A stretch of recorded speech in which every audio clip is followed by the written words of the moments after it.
Good morning students, class 9th subject mathematics. बेटा मैं Ravindra single और हमने फर्स्ट सेकंड और थर्ड 3 चैप्टर कर चुके हैं बेटा हम।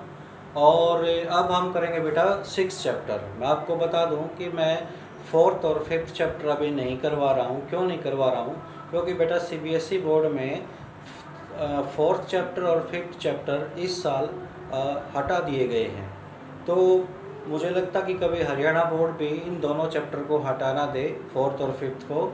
तो इसीलिए मैं सीधा डायरेक्ट 6th पर आया हूँ। अगर बाद में अगर हरियाणा बोर्ड ऐसा नहीं करेगा तो बाद में करवा देंगे, वो इन्फॉर्मेशन अभी आ जाएगी 10-15 दिन में। तो इससे पहले हम अपना 6th चैप्टर स्टार्ट करते हैं। तो चैप्टर स्टार्ट करने से पहले मैं प्यारे बच्चों में आपको बताना चाहता हूँ कि 6th चैप्टर से बेटा हमारा जो ज्योमेट्रिकल पोर्शन स्टार्ट हो जाता है। और ये जो ज्योमेट्रिकल पोर्शन है बेटा, ये 9th क्लास में बहुत ही इम्पोर्टेंट है और बहुत ही अच्छी तरह से समझ में तब आएगा जब आप इसको डेली वीडियो में देखोगे और बार बार वीडियो देखोगे। एक बार नहीं, 2 बार 3 बार, जितनी बार भी आपको वीडियो देखनी पड़े। और उसके बाद आप समझोगे कि किस तरह से क्वेश्चनों को करना है, तब जाकर ये ज्योमेट्रिकल पोर्शन आपको समझ में आएगा। और जो बच्चे फॉर्मेलिटी में देखेंगे या वीडियो बिल्कुल ही नहीं देखेंगे तो उसको ये जो चैप्टर हैं बिल्कुल भी समझ में नहीं आएंगे ज्योमेट्री के।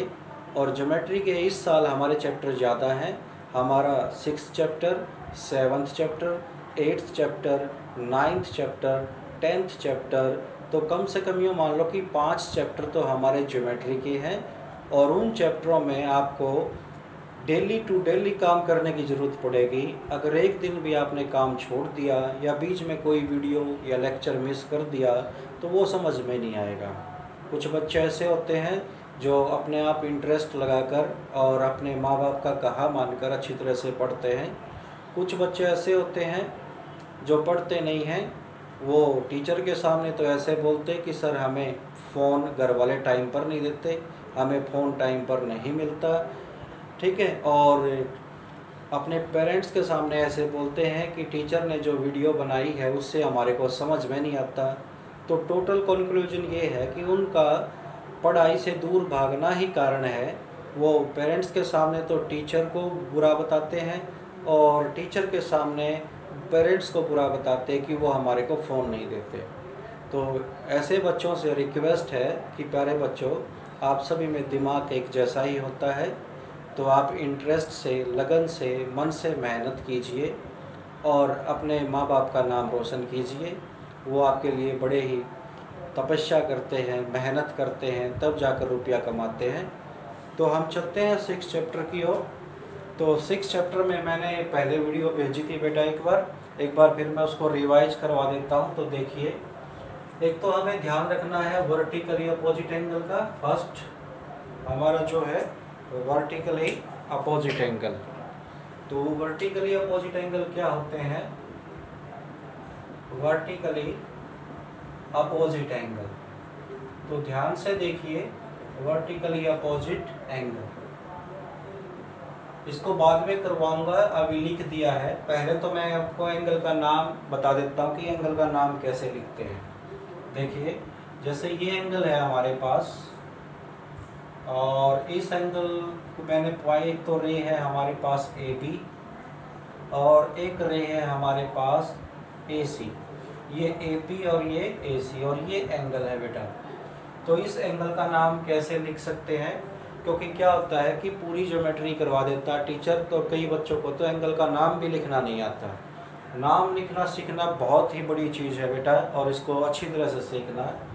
हम इस एंगल का नाम एक तो लिख सकते हैं एंगल A, एंगल A। ये वाला जो केवल A से लिख दिया मैंने, क्योंकि ये एंगल A पॉइंट पर बना है, तो मैं इसको एंगल भी लिख सकता हूँ। ये एंगल का साइन है बेटा A के आगे, इसको L मत समझना। दूसरा नाम हम इसका लिख सकते हैं यहाँ से B, A और C। दूसरा हम नाम लिख सकते हैं इसका B, A और C। जिसके ऊपर एंगल होता है वो पॉइंट हमेशा बेटा बीच में आता है। जैसे A पॉइंट के ऊपर एंगल है तो A देखिए बीच में आया है, तो मैंने नाम ऐसे लिखा है B, A और C। अब एक बच्चा कहेगा सर ऐसे भी लिख सकते हैं CAB। हाँ बेटा, आप इस तरह से भी एंगल का नाम लिख सकते हो, CA और B।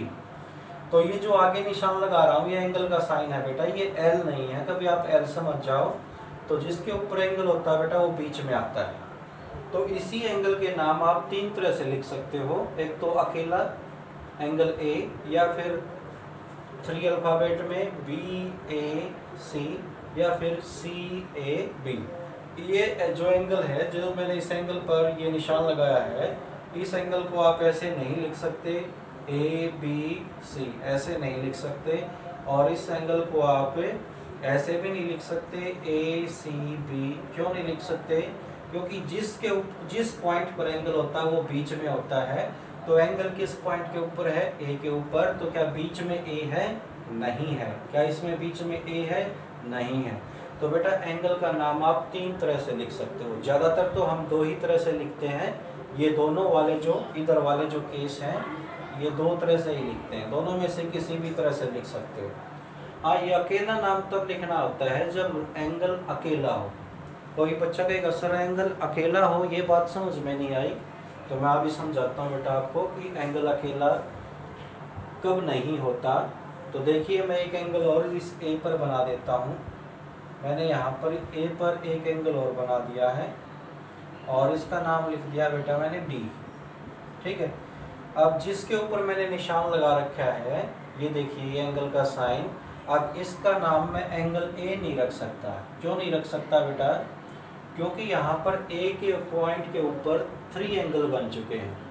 एक बच्चा कहेगा सर दो ही तो बने हैं, एक वाला ये और एक ये ऊपर, दो ही एंगल बने हैं, एक तो ये और एक ये जो आपने ज़्यादा डार्क कर रखा है। हाँ बेटा एक और बना है। तो बच्चा कहेगा कि कैसे सर? मैं कहूँगा एक बना है बेटा पूरा, ठीक है, ये यहाँ से लेकर और यहाँ तक पूरा एंगल, ठीक है, ये पूरा बड़ा एंगल। और एंगल में केवल दो ही रे होती हैं, एंगल हमेशा दो ही रे से बनता है। जैसे मैंने ये बड़ा एंगल लिया है, इस बड़ा एंगल एक तो रे AB से बना है बेटा और एक बना है AD से, क्योंकि ये यहाँ से स्टार्ट हुआ और यहाँ पर ख़त्म, या आप कह सकते हो कि यहाँ से शुरू और यहाँ पर ख़त्म। तो इस जो ये बड़ा एंगल है इसका इस बीच वाली रे से कोई लेना देना नहीं है, क्योंकि एंगल हमेशा दो ही रे से बनता है। एंगल में हमेशा दो ही रे होती हैं। कभी भी आप अपनी लाइफ में एंगल में दो से ज़्यादा या दो से कम रे मत लेना, क्योंकि एंगल बेटा केवल और केवल दो रे से बनता है। उन दोनों रे के बीच के पार्ट को एंगल बोलते हैं। तो मैं कह रहा था कि यहाँ पर हम अकेला नाम नहीं लिख सकते। क्यों? क्योंकि जब आप एंगल A लिखोगे तो डाउट हो सकता है कि कौन से वाला है, ये वाला एंगल A या ये वाला एंगल A या पूरे बड़े वाला एंगल A। क्यों? क्योंकि ये तीनों एंगल बेटा किस पर बने हैं? A पर ही बने हैं। तो यहाँ पर डाउट की सिचुएशन पैदा हो गई, गलतफहमी पैदा हो गई। तो इसलिए हम यहाँ पर अकेला नाम नहीं लिखेंगे। अकेला नाम केवल तभी लिखना जब वो एंगल अकेला ही हो, जब उसके एक से ज़्यादा पार्ट हो तब आप अकेला नाम उसका मत लिखना। अब मैं यहाँ पर आपको तीनों एंगल के नाम लिख कर दिखाता हूँ। जैसे ये पहले वाला जहाँ पर मेरी फिंगर है, इसका नाम आप लिख सकते हो BAC, इसका नाम आप BAC भी लिख सकते हो बेटा, ठीक है। और दूसरा ये भी लिख सकते हो CAB, एंगल CAB। और जो ये वाला एंगल है जिस पर मैं मार्कर चला रहा हूँ, ये एंगल, इसका नाम हम लिख सकते हैं बेटा CAD, और इसका दूसरा नाम हम लिख सकते हैं DAC। ये हो गया DAC। और ये जो पूरा बड़ा एंगल है बेटा, इसका नाम मैं लिख सकता हूँ BAD, क्योंकि इस एंगल का बीच वाली रे से कोई लेना देना नहीं है। तो इसका है BA और D, और इसका बेटा हम दूसरा नाम लिख सकते हैं DA और B। तो जब भी आपको एंगल निकालना हो या एंगल आपको देखना हो कि कौन सा एंगल है, आप क्या करो, अपने पेन को, जैसे मुझे ये देखना कि BAD कौन सा है, तो आप कैसे चलोगे, B से A और A से D, पेन लेकर और B से A चलो और A से D चलो, और इन दोनों के बीच में जो आएगा वो एंगल क्या होगा, BAD। तो ऐसे चेक करना हो, जब भी आप भूल जाओ इस बात को कि एंगल का पता कैसे लगाते हैं, तो आप अपनी उंगली या पेन को उस एंगल के अकॉर्डिंग उसके ऊपर घिसा कर, ठीक है, ये पता लगा सकते हो कि कौन सा एंगल है ये इन्फॉर्मेशन बहुत ज़रूरी है बेटा। अगर बच्चे को एंगल का पता लगाना या एंगल का लिखना ही नहीं आया तो उसको फिर आगे ज्योमेट्री में एक भी क्वेश्चन समझ में नहीं आएगा।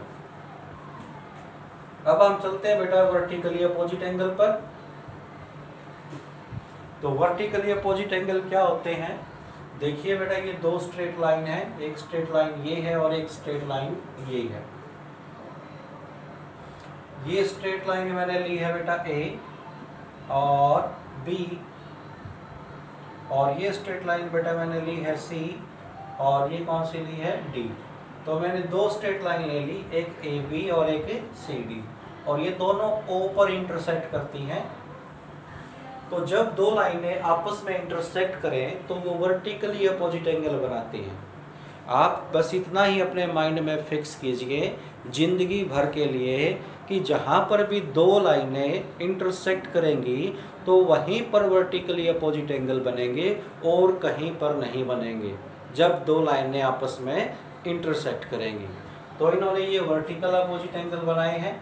एक तो एंगल, इसको मैं नीचे लिख देता हूँ थोड़ा सा, एक तो एंगल ये है बेटा, शुरू में ये एंगल एक तो ये बनाया है, दूसरा फिर ये वाला एंगल बनाया है, तीसरा फिर ये वाला एंगल बनाया है, और चौथा फिर ये वाला एंगल बनाया है।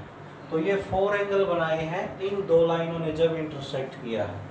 तो इनमें से वर्टिकली अपोजिट किसको बोलते हैं, यहाँ पर क्या वर्ड आया बेटा, अपोजिट। अपोजिट का मतलब होता है आमने सामने। तो यहाँ पर आमने सामने कौन सा एंगल है, एक तो ये एंगल देखो बेटा, ये इधर वाला जिस पर मैंने मार्कर अब मैं चला रहा हूँ और इधर चला रहा हूँ, तो ये दोनों बेटा कैसे हैं, अपोजिट एंगल। तो इन्हीं का नाम क्या है, वर्टिकली अपोजिट एंगल इनका नाम। और ये दोनों बेटा इक्वल होते हैं, इसका नाम क्या होगा, ये पॉइंट O है बेटा, मैंने नीचे लिख रखा है। तो ये एंगल O पर बना है तो इसका नाम होगा BOD, एंगल BOD। एक आध बच्चा कहेगा सर मैं DOB लिख लूँ, हाँ वो भी लिख सकता है। मैंने बता रखा है कि एंगल के दो नाम तो होते ही होते हैं, और तीसरा नाम तो जब यूज करते हैं जब एक ही एंगल हो। यहाँ तो बेटा 4 एंगल हैं, एक तो है ही नहीं, तो आप अकेला नाम तो यूज कर नहीं सकते। तो इस एंगल का मैंने नाम लिख दिया BOD, और ये इसके इक्वल है, तो इसका नाम क्या है बेटा, AOC। तो ये AOC के इक्वल है। फिर वही बात आती है, लास्ट में बता रहा हूँ, फिर नहीं बताऊंगा बेटा। तो मैंने क्योंकि मैंने 10-12 बार बता लिया कि जैसे मैंने इसको AOC लिखा है तो आप इसको COA भी लिख सकते हो, कोई फर्क नहीं है, ठीक है। तो ये दोनों बेटा वर्टिकली अपोजिट एंगल हैं, ये इक्वल होते हैं। और एक बच्चा कहेगा सर जो ये छोड़ दिया आपने, हाँ बिल्कुल बेटा, ये भी वर्टिकली अपोजिट एंगल है। यहाँ पर मैं ऐसे लाइन लगा देता हूँ, आपको समझाने के लिए लगा रहा हूँ, ये पहचान। ये दोनों भी बेटा वर्टिकली अपोजिट एंगल हैं, ये भी इक्वल होते हैं। जैसे इसका नाम क्या है बेटा, इस एंगल का नाम, क्योंकि BOC, इस एंगल का नाम है BOC, और इससे ऊपर वाले एंगल का नाम क्या है बेटा, DO और A, इसका नाम है DOA। तो ये वर्टिकली अपोजिट एंगल के बारे में हमने पढ़ा। तो इस तरह से आपको याद रखना कि वर्टिकली अपोजिट एंगल क्या होते हैं। उसके बाद अब हम पढ़ेंगे बेटा linear pair angle. Linear pair angle, तो देखिए लीनियर पेयर एंगल क्या होते हैं, इनका नाम ही क्या है बेटा, linear pair. Linear pair angles. Pair का मतलब क्या होता है, पेयर का मतलब बेटा जोड़ा होता है जिसमें दो ऑब्जेक्ट होती हैं, ठीक है। पेयर का मतलब होता है जोड़ा। देखो वर्टिकली अपोजिट एंगल, किसी अकेले एंगल को आप वर्टिकली अपोजिट एंगल नहीं कह सकते, क्योंकि दो एंगल वर्टिकली अपोजिट होते हैं तभी तो वो दोनों इक्वल होते हैं। ऐसे ही लीनियर पेयर एंगल में आप अकेले एक एंगल को लीनियर पेयर नहीं कह सकते, दो एंगल को ही लीनियर पेयर कह सकते हैं, दो से ज़्यादा को भी नहीं कह सकते, ना दो से कम को। ऐसे ही वर्टिकली अपोजिट एंगल दो ही होते हैं, ना दो से ज़्यादा ना दो से कम। तो यहाँ पर देखिए बेटा, जैसे मैंने एक ये लाइन ले ली है और इस लाइन के ऊपर मैंने ये दो एंगल बना दिए हैं।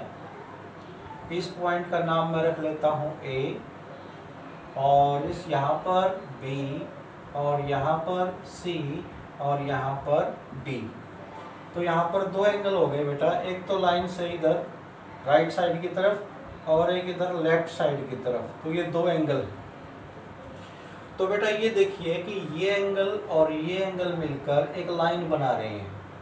अब बच्चा कहेगा सर कौन सी लाइन, ये वाली लाइन या ये वाली लाइन? तो ये तो बेटा रे है। लाइन और रे में फ़र्क होता है, क्योंकि लाइन के दोनों तरफ एरो के साइन होते हैं और जो रे होती है उसके एक ही तरफ एरो का साइन होता है, दूसरी तरफ नहीं। तो इन दोनों में आप लाइन पहचानिए कौन सी है। तो लाइन ये है, तो ये वाली जो लाइन है ये लाइन है। तो इस एंगल ने और इस एंगल ने, दोनों एंगलों ने मिलकर ये एक लाइन बनाई है, ये वाली, ठीक है। तो ये दोनों एंगल कौन से है बेटा? Linear pair. इसका नाम लिखता हूँ मैं, इस एंगल का नाम है BAC, एंगल BAC। दूसरा नाम भी लिख सकते हैं CAB, मर्जी आपकी, कोई सा भी लिख लो। और इधर वाले का तो नाम लिख लिया मैंने, अब इधर वाले का लिख रहा हूँ, लेफ्ट वाले का। इसका नाम है बेटा DAC। तो इसका नाम क्या है बेटा? DAC। दूसरा नाम भी लिख सकते हैं CAD। तो ये दोनों एंगल बेटा क्या है? लीनियर पेयर हैं। ये मिलकर एक लाइन बनाते हैं, ठीक है। तो लाइन बनाते हैं, और आपको पता है कि लाइन का एंगल क्या होता है? एक आध बच्चा कहेगा सर लाइन का भी एंगल होता है। होता है, आपने पढ़ भी रखा है। ये लाइन है, ठीक है। तो आपने स्ट्रेट एंगल नहीं पढ़ रखा है? Straight angle, straight angle. Straight angle किसको बोलते हैं? लाइन के ही एंगल को बोलते हैं। और स्ट्रेट एंगल कितने डिग्री का होता है? 180 डिग्री का। तो बेटा लाइन 180 का एंगल बनाता है। तो जब ये दोनों एंगल मिलकर एक लाइन बनाते हैं, तो मैं यूँ भी बोल सकता हूँ कि ये दोनों एंगल मिलकर 180 का एंगल बनाते हैं। तो मैं इन दोनों एंगलों का सम कर दूँ तो किसके इक्वल लिख सकता हूँ? 180 के इक्वल लिख सकता हूँ। और यही मैं आपको पढ़ाना चाहता था कि जो लीनियर पेयर एंगल होते हैं उन दोनों का सम हमेशा 180 होता है, हमेशा 180 होता है, जो भी लीनियर पेयर एंगल होते हैं। लीनियर पेयर एंगल, लेकिन पहचान लेना कि लीनियर पेयर है या नहीं है। कैसे पहचानोगे? दो एंगल जो मिलकर एक स्ट्रेट लाइन बनाते हो, उन दोनों एंगल को क्या बोलते हैं बेटा? लीनियर पेयर बोलते हैं। तो ये है लीनियर पेयर। कई बार ऐसा भी होता है बेटा, देखो यहाँ पर मैं इसको इरेज कर देता हूँ। लीनियर पेयर हमने कर लिया है। एक और सिचुएशन बताता हूँ मैं आपको। जैसे ये देखिए, ये एक स्ट्रेट लाइन है और यहाँ पर बेटा मैं एंगल बनाता हूँ। एक एंगल ये बना दिया मैंने और एक एंगल ये बना दिया मैंने। अब इनके नाम लिख लेता हूँ। ये मैंने ले लिया A, ये मैंने ले लिया B, और इसको ले लिया C, और इसको ले लिया D, और इसको ले लिया E। अब यहाँ पर देखिए बेटा, एक एंगल तो इधर से चलता हूँ मैं लेफ्ट से, एक एंगल तो ये, और दूसरा एंगल बेटा ये, और तीसरा एंगल बेटा ये। अब ये तीनों एंगल, ये वाला एंगल और ये वाला एंगल और ये वाला एंगल, तीनों मिलकर एक लाइन को बना रहे हैं। तो इन तीनों एंगलों को बेटा लीनियर पेयर नहीं बोलेंगे, क्योंकि पेयर का मतलब तो आप समझते हो कि पेयर का मतलब होता है जोड़ा, ठीक है। जैसे चप्पलों का जोड़ा होता है, चश्मों का जोड़ा होता है, ठीक है। तो ये पेयर होता है बेटा।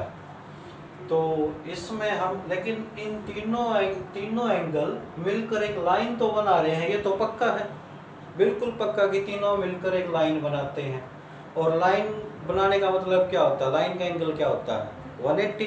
तो मैं यूँ भी बोल सकता हूँ कि ये तीनों एंगल मिलकर 180 का एंगल बना रहे हैं।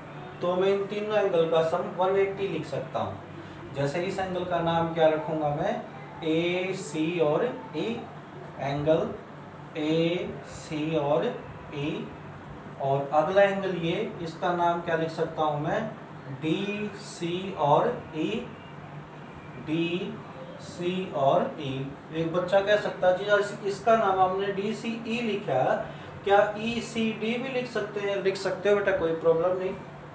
प्लस में फिर ये एंगल बच गया, इसका नाम डी सी और बी, इसका मैंने नाम लिख दिया डी सी बी। और इन तीनों एंगल का सम क्या है 180। लेकिन इन तीन एंगल होने के कारण इनको हम लीनियर पेयर नहीं बोलेंगे, लेकिन सम जरूर तीनों का 180 होगा। क्यों? क्योंकि तीनों मिलकर एक स्ट्रेट लाइन बनाते हैं। इसका रीजन लिख सकते हैं हम पीछे, दे मेक ए लाइन। ऐसे कोई पूछे भाई क्यों है इन तीनों का सम लीनियर पेयर में पूछे तो हम बोल देंगे क्योंकि ये लीनियर पेयर हैं। और जब तीनों एंगलों का सम 180 हो तब वो कोई पूछ ले हमारे से भाई क्या कारण है, रीजन बता। तो रीजन क्या बताएंगे, दे मेक ए लाइन, वो एक लाइन बनाते हैं बस। और उसको पता होगा कि भाई लाइन बनाते हैं तो लाइन कितने का एंगल होता है, 180 का एंगल होता है, तो समझ जाएगा। तो ये भी एक सिचुएशन है। तो फर्स्ट जो एक्सरसाइज हम करने जा रहे हैं उसमें ये बातें ज़्यादा इम्पोर्टेंट थी जो अभी मैंने बताई। और एक कंप्लीट एंगल, कंप्लीट एंगल आपको पता है बेटा, कंप्लीट एंगल 360 का होता है।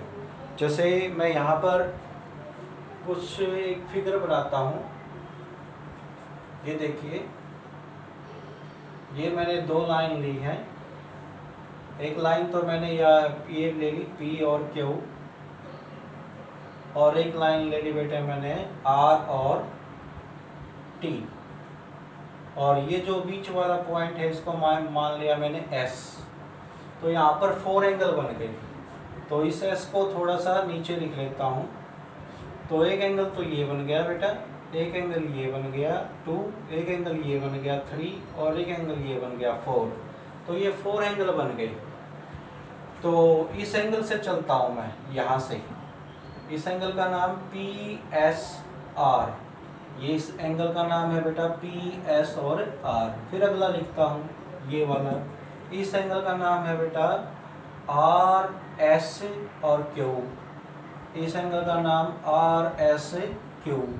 फिर ये वाला एंगल लिखता हूँ बेटा, इसका नाम है क्यू एस और टी, क्योंकि बीच वाला पॉइंट एस है तो क्यू एस टी। और प्लस में फिर मैं इसका एंगल का नाम लिखता हूँ, यही बचा हुआ है, इसका नाम टी एस पी। तो इसका नाम हो गया बेटा टी और एस और पी। तो मैंने चारों एंगलों का सम कर दिया। तो चारों एंगलों का सम करने का मतलब है, तो एक बार देखो इधर ध्यान से मार्कर की तरफ, जैसे मैं यहाँ से चला, यहाँ से चला तो मैं इसे चलता चलता चलता चलता चलता चलता चलता चलता चलता चलता चारों एंगलों का सम कर दिया। तो मैंने क्या कर दिया, एक कंप्लीट एंगल बना दिया, मैंने एक चक्कर पूरा कर दिया। तो इसका मतलब मैंने कितने का एंगल बना दिया, 360 का एंगल बना दिया। तो जब हम एक कंप्लीट राउंड ले लेते हैं तो वो एंगल कितने का होता है, 360 का। तभी तो इसका नाम क्या रखा गया है, कंप्लीट एंगल। ठीक है। जब आप फिगर कुछ ऐसी फिगर दे रखी हो और आप सभी एंगलों का सम कर दो, चाहे 4 एंगल हो चाहे 4 से ज़्यादा भी हो, लेकिन आप सभी एंगलों का उस सर्कल में, उस एक पूरे चक्कर में सभी एंगलों का सम कर दोगे तो वो कंप्लीट एंगल बन जाएगा और वो 360 का होगा। अब हम चलते हैं अपने क्वेश्चंस की ओर। क्वेश्चन करने से पहले मैंने जो ये करवाया है इसको समझना बहुत ही इम्पोर्टेंट है। अगर एक बार वीडियो देखने से समझ में ना आए तो दूसरी बार इसको अच्छी तरह से देखिए और फिर अपने क्वेश्चन पर ध्यान लगाइए, तभी क्वेश्चन समझ में आएंगे। और वीडियो से पहले भी मैंने आपको बता रखा है कि क्वेश्चन तब समझ में आएंगे जब आपकी नीयत होगी समझने की। तो मैं फर्स्ट क्वेश्चन करवाते हैं, यहाँ पर इसकी फिगर बनाता हूँ फर्स्ट क्वेश्चन की। ये है हमारा ये जो लाइन है ए बी, ये लाइन है हमारी ए और बी, और एक लाइन इसको इंटरसेक्ट कर रही है, और इस लाइन का नाम है सी और डी, सी और डी, और एक और लाइन है इधर से, और ये लाइन है हमारी, इस पॉइंट का नाम है ओ, ये ओ पॉइंट है, और ये यहाँ पर ई पॉइंट है। अब हमारे को क्या क्या दिया गया है क्वेश्चन में, आप अपने मैथ की बुक जब आप वीडियो देखो तो साथ में रखो। जब आप ज्योमेट्री के क्वेश्चन कर रहे हो, अब बेटा आप क्या करना, जब ज्योमेट्री के क्वेश्चन वीडियो में देखो, एक तो आप कान में लीड लगाकर देखना वीडियो को, विदाउट लीड कभी मत देखना, क्योंकि उससे अच्छी आवाज़ आपके कानों तक आती है और समझ में भी आती है। दूसरा, जब आप ये ज्योमेट्री के क्वेश्चन स्टार्ट हो चुके हैं, इनमें आप मैथ की जो टेक्स्ट बुक है उसको साथ में रखिए।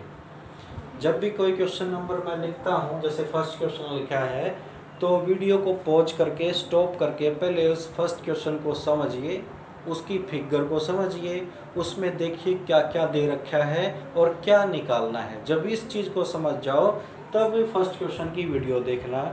ऐसा आप हमेशा करोगे ज्योमेट्री के क्वेश्चनों में। ये बातें बेटा बार बार नहीं बताई जाती, क्योंकि वीडियो बनाने में टाइम ज़्यादा लगता है। आपसे हाथ जोड़कर रिक्वेस्ट है कि आप क्वेश्चन देखने से पहले टेक्स्ट बुक में क्वेश्चन को अच्छी तरह से पढ़ना, अच्छी तरह से समझना, उसका डायग्राम देखना, उसमें क्या गिवन है और क्या निकालना है, तब पूरा समझ जाओ तो तभी उसकी वीडियो देखना।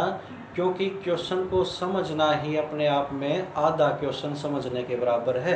जिसको स्टेटमेंट समझ में आ गई तो समझो उसको आधा क्वेश्चन समझ में आ गया, और जिसको स्टेटमेंट ही समझ में नहीं आई तो वो कैसे क्वेश्चन को समझेगा, क्योंकि स्टेटमेंट क्या, प्रॉब्लम। जिसको प्रॉब्लम का ही नहीं पता तो वो सॉल्यूशन कैसे निकालेगा। एनीवे, देखिए इधर तो हमारे को इसमें क्या क्या गिवन है बेटा। इसमें it is given that, solution कर रहे हैं यहाँ पर, इट इज गिवन दैट, एक तो हमारे को गिवन है इसके अंदर एंगल AOC प्लस में angle BOE is equal to 70। एक तो ये दे रखा है हमारे को, इसको फर्स्ट इक्वेशन मान लेते हैं। एक हमारे को दे रखा है एंगल BOD, ये दे रखा है हमारे को 40। देखिए बेटा, ये तो दो एंगलों का सम है, इसको तो मैं कहीं दिखा नहीं सकता उधर। हाँ, ये दे रखा है BOD 40 का, तो पहले मैं BOD को फाइंड आउट करता हूँ।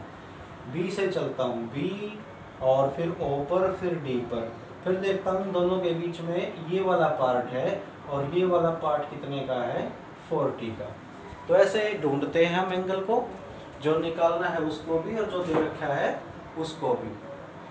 तो अब ध्यान दीजिए बेटा, जब ये एंगल 40 का है तो ये वाला एंगल भी कितने का होगा, 40 का।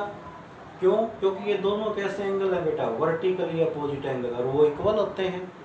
तो मैं यहाँ पर लिखूंगा, नाउ मैं यहाँ पर लिखता हूँ बेटा, angle AOC is equal to angle BOD। AOC और BOD इक्वल होंगे कि नहीं होंगे? ये तो AOC है और ये BOD है। क्यों इक्वल होंगे? रीजन लिखिए, वर्टिकली अपोजिट एंगल।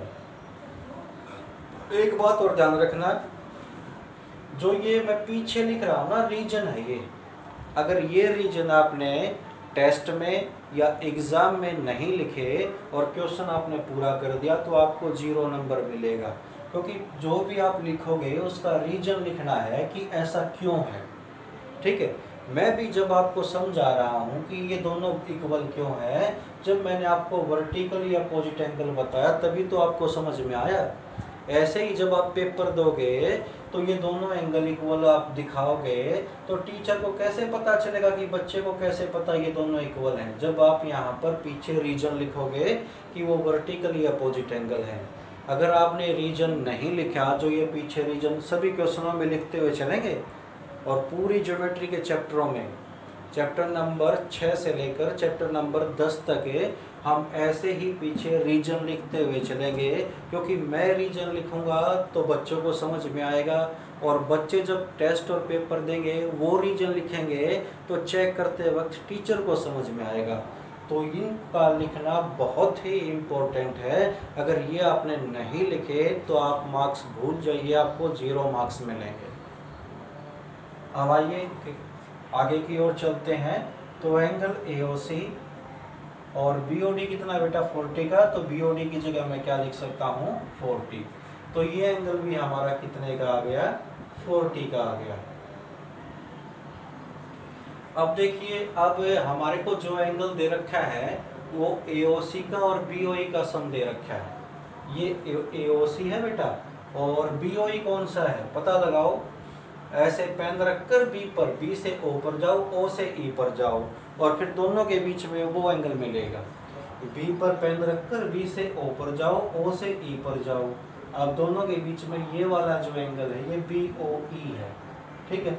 तो इस एंगल का और इस एंगल का सम दे रखा है। देखो ये ऊपर लाइन ये क्वेश्चन में दे रखी है स्टेटमेंट में, तो मैं इसको लिख रहा हूँ बेटा, एंगल AOC और प्लस में angle BOE is equal to 70। अब देखो बेटा AOC कितने का है 40, तो मैं AOC की जगह 40 रख दूंगा, और प्लस में एंगल BOE और इज इक्वल टू 70, ठीक है। तो मैंने AOC की जगह 40 क्यों रखा, क्योंकि AOC 40 के इक्वल हम ले आए, तो मैंने AOC की जगह 40 रख दिया। अब मैं 40 को उस साइड लेकर जाऊंगा तो ये माइनस का हो जाएगा, BOE is equal to 70 minus 40। तो एंगल BOE, तो मैं 70 में से 40 माइनस करूंगा तो 30। तो हमारा एक एंगल तो आ गया BOE 30 का। देखो हमें ये निकालना था BOE 30 का, तो ये हमारा एंगल निकल चुका है, ये 30 का एंगल इक्वल आ चुका है।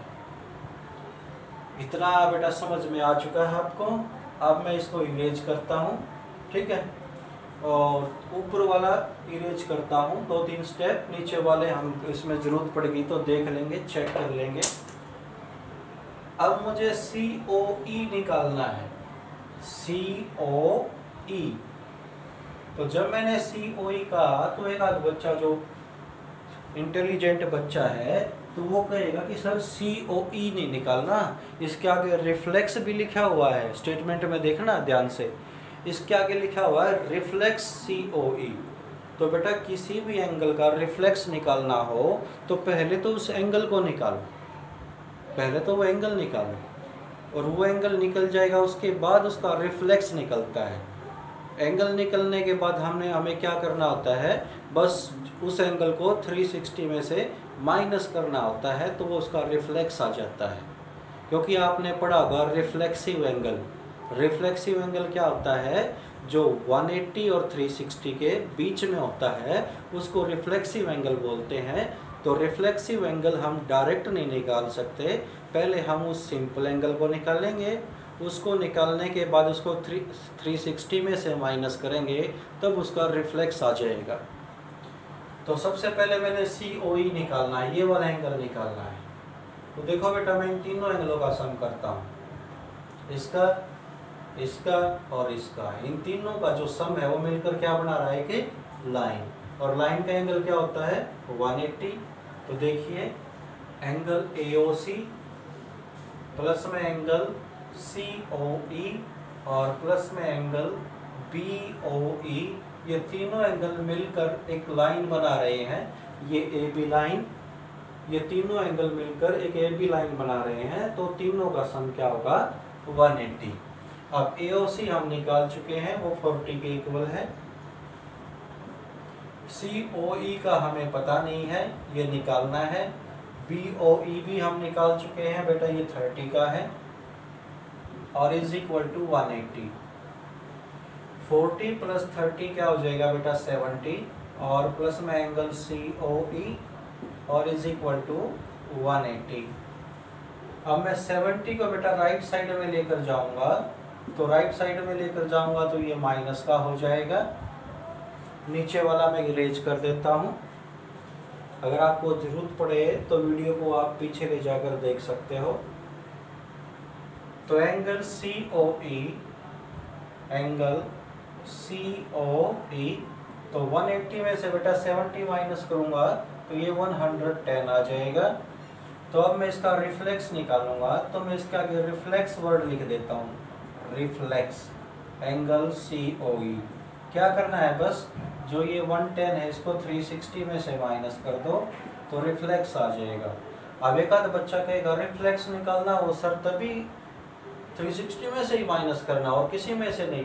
बिल्कुल बेटा 360 में से ही करना है और किसी में से नहीं। 0 में से 0 0, 6 में से 1 गया 5 और 3 में से 1 गया 2। तो हमारा COE का रिफ्लेक्स एंगल क्या आ गया, 250। तो ये हमारा फर्स्ट क्वेश्चन कंप्लीट हुआ। अब बेटा हम सेकंड क्वेश्चन करेंगे। देखिए सेकंड क्वेश्चन को।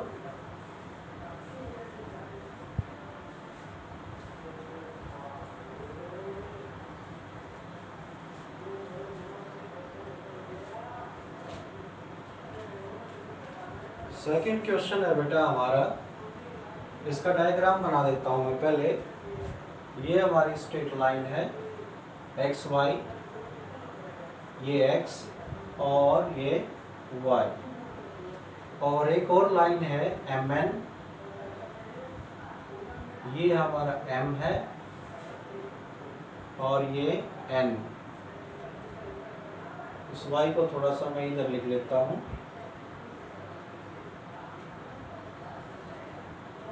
ये हमारी दो लाइन है और ये दोनों इंटरसेक्ट कर रही हैं O पर, और एक ये परपेंडिकुलर है इस लाइन के ऊपर। परपेंडिकुलर का मतलब 90 का एंगल बनाता है। सीधी लाइन ड्रा करने की कोशिश कर रहा हूँ मैं।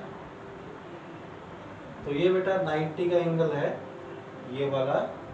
जब भी आपको मैथ में इस तरह का साइन लगा हुआ मिल जाए डायग्राम के अंदर तो समझ लो कि मैथ वाले ने खुद दे रखा है कि ये 90 का है, और इसको आप यूज भी कर सकते हो। और ये वाला एंगल जो है ये पॉइंट रह गया बेटा, यहाँ पर पॉइंट P है, और ये जो पॉइंट है हमारा ये O है। ये जो पॉइंट है सभी का ये O, और ये वाला जो एंगल है बेटा जो इधर दिखाई दे रहा है इधर, ये वाला जो एंगल इसका नाम दिया उसने A, और ये वाला जो एंगल है बेटा इस एंगल का नाम दे रखा है उसने B। ये B है बेटा, इसको 6 मत समझना, ये एंगल क्या है B। और ये जो एंगल है बेटा इसका नाम दे रखा है उसने C। तो इस तरह से हमारा ये डायग्राम है। मैं आपको एक चीज़ बता देता हूँ बेटा पहले इधर रफली। जैसे ये हमारी लाइन है XY, इसी डायग्राम से बता रहा हूँ मैं, इसको आप मत बनाना, मैं समझाने के लिए बता रहा हूँ। और इसके ऊपर ये परपेंडिकुलर है, ये P है, और ये पॉइंट क्या है O। तो बेटा इस ये जो निशान है ना एक ही तरफ मिलता है आपको, किसी भी क्वेश्चन में देख लेना, किसी भी क्लास में 90 का एक ही तरफ मिलता है। तो बेटा इस तरफ 90 का है तो इस तरफ भी कितने का होगा, 90 का। कई बच्चे सोच जाते हैं कि ये इधर ये निशान लगा रखा है तो 90 का इधर है और इधर नहीं है। वो बच्चे सोचते हैं जो पहली क्लासेज में अच्छी तरह से नहीं पढ़ा जिन्होंने। कोई बात नहीं, फिर भी मैं बता रहा हूँ। अगर आपको एक तरफ ही मिलेगा हमेशा 90 का साइन, तो जब दूसरी तरफ भी बेटा 90 का ही होता है, चाहो तो आप अपनी मर्जी से भी दूसरी तरफ साइन लगा सकते हो, ठीक है। तो मैं इसलिए बता रहा था कि जैसे इस तरफ 90 का है तो इस तरफ भी 90 का होगा। जैसे A और B को मैं दोनों को ऐड कर दूं तो ये पूरा एंगल नहीं आ जाएगा, और तो ये पूरा एंगल इधर कितने का है, 90 का। तो इसलिए बता रहा था कि इसका हम यूज करेंगे, इसलिए ये चीज़ मैंने एक्स्ट्रा बताई आपको। तो इसमें जो गिवन है उसको हम लिख देते हैं, यहाँ पर लिखेंगे सॉल्यूशन सेकंड क्वेश्चन का। इट इज गिवन दैट, हमारे को दिया गया है एक तो एंगल POY कितने का है, 90 का, और एक एंगल A और B की रेशो दे रखी है हमारे को। ये रेशो दे रखी है बेटा 2:3।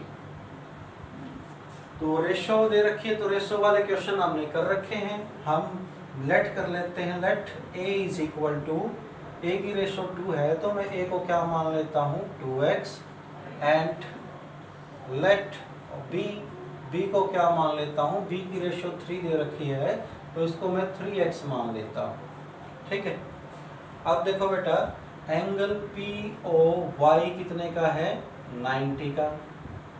ठीक है, तो देयरफॉर ये POY ये पूरा 90 का है, तो बेटा इधर ये पूरा भी कौन सा PO और X, PO और X, तो ये भी 90 का होगा। Angle POX is equal to 90। और जो ये एंगल POX है इसके अंदर दो एंगल आते हैं, एक तो A आता है और एक B आता है, तो इसका मतलब हो गया कि A का और B का सम भी क्या होगा 90 होगा। क्यों, A और B को ऐड करेंगे तो ये कंप्लीट एंगल POX बनता है। अब A की जगह क्या पुट करेंगे बेटा 2x, क्योंकि A को हमने 2x ले रखा है, और B की जगह हम पुट करेंगे 3x, क्योंकि B को हमने 3x ले रखा है, is equal to 90। 2x plus 3x हो गया 5x इज इक्वल टू 90। तो ऊपर से बेटा मैं अब इरेज कर रहा हूँ, इधर लिख, चलो इरेज करने से इधर लिख देता हूँ मैं। अब 5 इधर मल्टीप्लाई में है बेटा, 5 को उधर लेकर जाएंगे, तो 5 को उधर लेकर जाएंगे तो ये डिवाइड में जाएगा 90 अपॉन में 5, तो ये 18 पर कैंसिल हो जाएगा, 18 5 जा 90, तो x की वैल्यू बेटा 18 आ गई। ठीक है, अब मैं ऊपर से इरेज कर देता हूँ, नीचे जगह नहीं बची है बेटा लिखने की।